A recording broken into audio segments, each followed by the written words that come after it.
It's definitely pretty universal in our hockey players. Even if they don't have symptoms, they have this morphology at least. So building on some of the things that Nancy was just talking about, we will kind of think of, when I think about the structural abnormalities that can cause hip pain, one is the instability, so that's sort of not enough coverage. So obviously in the hip, on the right hip of this patient, they have acetabular dysplasia, and that can cause a lot of different issues that I think Omer is going to talk more about. What we're going to focus on in this talk is impingement, which is sort of too much coverage for a variety of different reasons. That can be from the acetabular side, from a femoral deformity, or actually extra-articular impingement, which we'll get to at the end as well. So FAI, sort of simply stated, is just sort of is early abnormal pathologic abutment of the femoral head and neck junction, or where it should be coming down into that smooth contour, concave contour, against the acetabular rim during some sort of functional range of motion. So everybody impinges at some point. We're all probably impinging to some degree just sitting here having this discussion, but we're not all having pain. And so the problem is that the pathology and the symptoms that you may have depend on what you ask your hip to do. So this dancer or this person that's rowing is going into positions that your hip's not necessarily made for, and they may be actually having symptoms from it, whereas we're not putting our hips through that range of motion, even though we may have the same bony anatomy. So the two kind of basic ways to think of FAI, as we were just learning about in the last talk, are the cam and the pincer. So the cam is a deformity of the femoral head, and it's at the femoral head and neck junction. And so the picture with showing the normal hip shows this normal kind of concave contour where it comes down a spherical head and coming into a neck, the femoral neck there. And the cam deformity causes more of a convexity in that area, or at least a flattening of that area. So that it's more of an aspherical femoral head. And so the mechanics of that are that aspherical femoral head sort of tries to wedge itself into a spherical, presumably spherical socket. And so it's not just that it bumps up against the edge of the socket, it actually bumps and then it wedges itself in. And so we will see abnormalities of both the labrum and of the outer rim, or what we call the transition zone cartilage, the outer rim of the socket. So in this video, can you play that video? Is showing a cam. So you'll see the cam kind of grow on the femoral head and neck junction there, and you'll see how it really wedges itself into the joint rather than just hitting up against the edge. And that really plays a role in what pathology we see inside the joint. So obviously it's going to bump into the labrum in that anterior superior area that we were just looking at on the MRIs, but what's really happening is that it's hitting and then it's wedging itself in, and so it's affecting the cartilage on that outer side of the socket as well. So what you see at the time of a scope or a surgical dislocation is that you have almost like a shearing force on that chondrolabral junction where it comes from being a labrum into the cartilage. And so you can see these areas. This is all actually cartilage down here. The labrum is in this area here. This is labrum here, but this is cartilage, and that's been just basically wedged and sheared upon by that cam as it wedges itself into the joint. What you see on an MRI usually is a labral tear, but also some area of that outer rim. Whoops, did I do that? The outer rim of the cartilage being affected as well. The pincer is a deformity of the socket, which is going to cause an overcoverage of that, maybe even spherical femoral head, by an overcovered socket, and that can sometimes cause ossification of the labrum, because this really does cause more of a crushing injury to the labrum. It really does just bump into the socket, and that can cause ossification of the labrum in response to that, which is just going to worsen the deformity and continue that vicious cycle. So with this video here, you're going to see the difference in how this femoral head is going to really bump against the socket. And then it can also cause that contra-coup injury to the more posterior labrum as it sort of gets pushed towards the more posterior aspect of the joint. So here you have even though you have a more normally shaped femoral head and neck junction, it's going to hit against that overgrown socket and really just crush the labrum like that. So the type of deformity in the acetabulum can be varied. It comes in lots of different forms. All of these are causing some sort of pincer deformity, even though they're very different mechanical properties.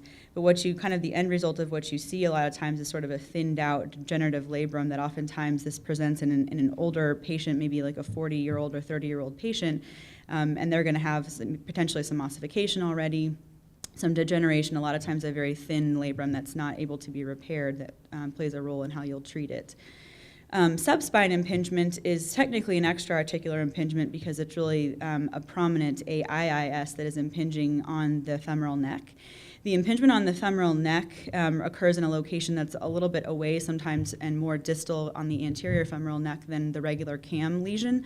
A lot of times these people do have cams and potentially even pincer deformities as well, but if they only really have a prominent AIIS, it's going to impinge a little bit more distal on the femoral neck, and so that plays a role in where you might need to do some bony resection on the femur. Not totally clear why this happens. It may just be some people's anatomy, how they were just sort of genetically programmed to grow, but it may have something to do with some traction and healing potentially partial avulsion fractures or complete avulsion fractures when they were a kid. There's 3 classifications of the subspine. The normal subspine area should have some area of kind of flattened bone between the rim and the AIIS itself. The type 2 is kind of when the AIIS comes down to the rim of the socket, and type 3 is where it actually hangs down below the socket. And you see probably the type 2s most commonly when we're looking at FAI, but sometimes you will see a type 3. This is a very severe example. Obviously, this is that same picture I had in the last talk where it's probably this was an avulsion fracture that just healed back in with bone in its whole track through the rectus sheath there. So what you see arthroscopically is usually a more kind of capsular-sided pattern of labral injury, or at least just irritation. Sometimes it just kind of looks bruised, like in this picture here. It may not necessarily have caused a real tear, but because it's kind of being pushed up against the AIIS from the inside out, it doesn't cause quite the same pattern of erythema or tearing. And then the last part here is the extra-articular impingement, and that can either be trochanteric pelvic impingement, where the trochanter from maybe a healed Perthes disease or something is prominent, or ischiofemoral impingement, and that's where you're going to have not very much space in between the ischium and the lesser trochanter there. That will usually pathognomonically cause some signal in the quadratus femoris muscle there on an MRI. So moving into the treatment, just kind of a general overview, not enough time to get into much specifics, but non-operative treatment we almost always recommend to try first. So that's some combination of activity modification, anti-inflammatory medications, and PT, kind of pretty standard for everything we do in orthopedics. A lot of core muscle retraining, sometimes gait retraining and pelvic control, very sport-specific retraining with the physical therapist there.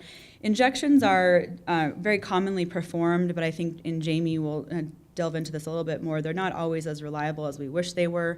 They can be somewhat diagnostic, so that patient I was talking about that falls into that middle category of having some intra-articular pain and some hip flexor tendon pain where you're not totally sure where the majority of their pain is coming from.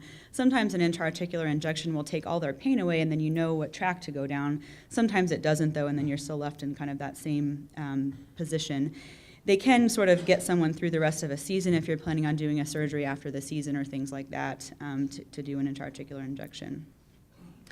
Operatively, there's sort of 2 options for real FAI treatment. One is a hip arthroscopy, which is probably the more common way to treat that at this point since we have all the technology we have now.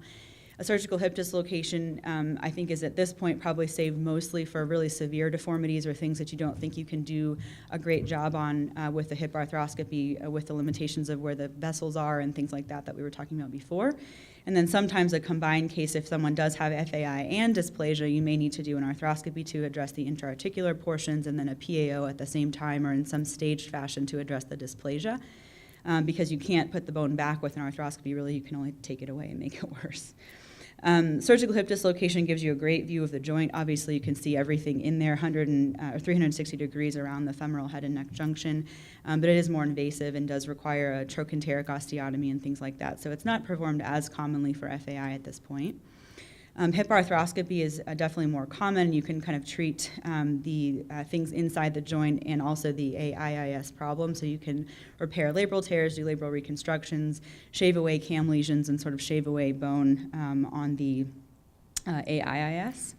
As far as cam type FAI, these are some pictures here where you can see that even though the labrum is repaired, you still have that transition zone cartilage injury, and it really brings it out and kind of brings it into view, that fraying that you can see. The goal is to restore that suction seal of the labrum against the femoral head cartilage there so that you restore the mechanics of the joint in that way. And then the cam resection kind of looks something like this. You start out with a bump that you can see. Sometimes it's focal like that, sometimes it's kind of all the way around, and just progressively shaving down until you come to a better contour in this location, or in all of those locations there. And also the other goal that you'll do intraoperatively is basically to take something that looks like that, or like this cam lesion, and plan your resection to match it almost to the undersurface contour there. Pincer resection sometimes also necessitates a labral reconstruction if, again, that labrum is sort of crushed and to the point where you really don't have anything to repair. And then, again, the decompression of the prominent AIIS, you start out with something that looks like that, and hopefully end up with something that looks like that in an extreme example. So, the last two things for the operative treatment of the extra-articular impingement, if you have that trochanteric pelvic impingement, sometimes a relative neck lengthening is necessary to kind of move that trochanter down. And really, if you're dealing with more of an ischiofemoral impingement, oftentimes a rotational osteotomy is necessary to restore that offset. So that is that.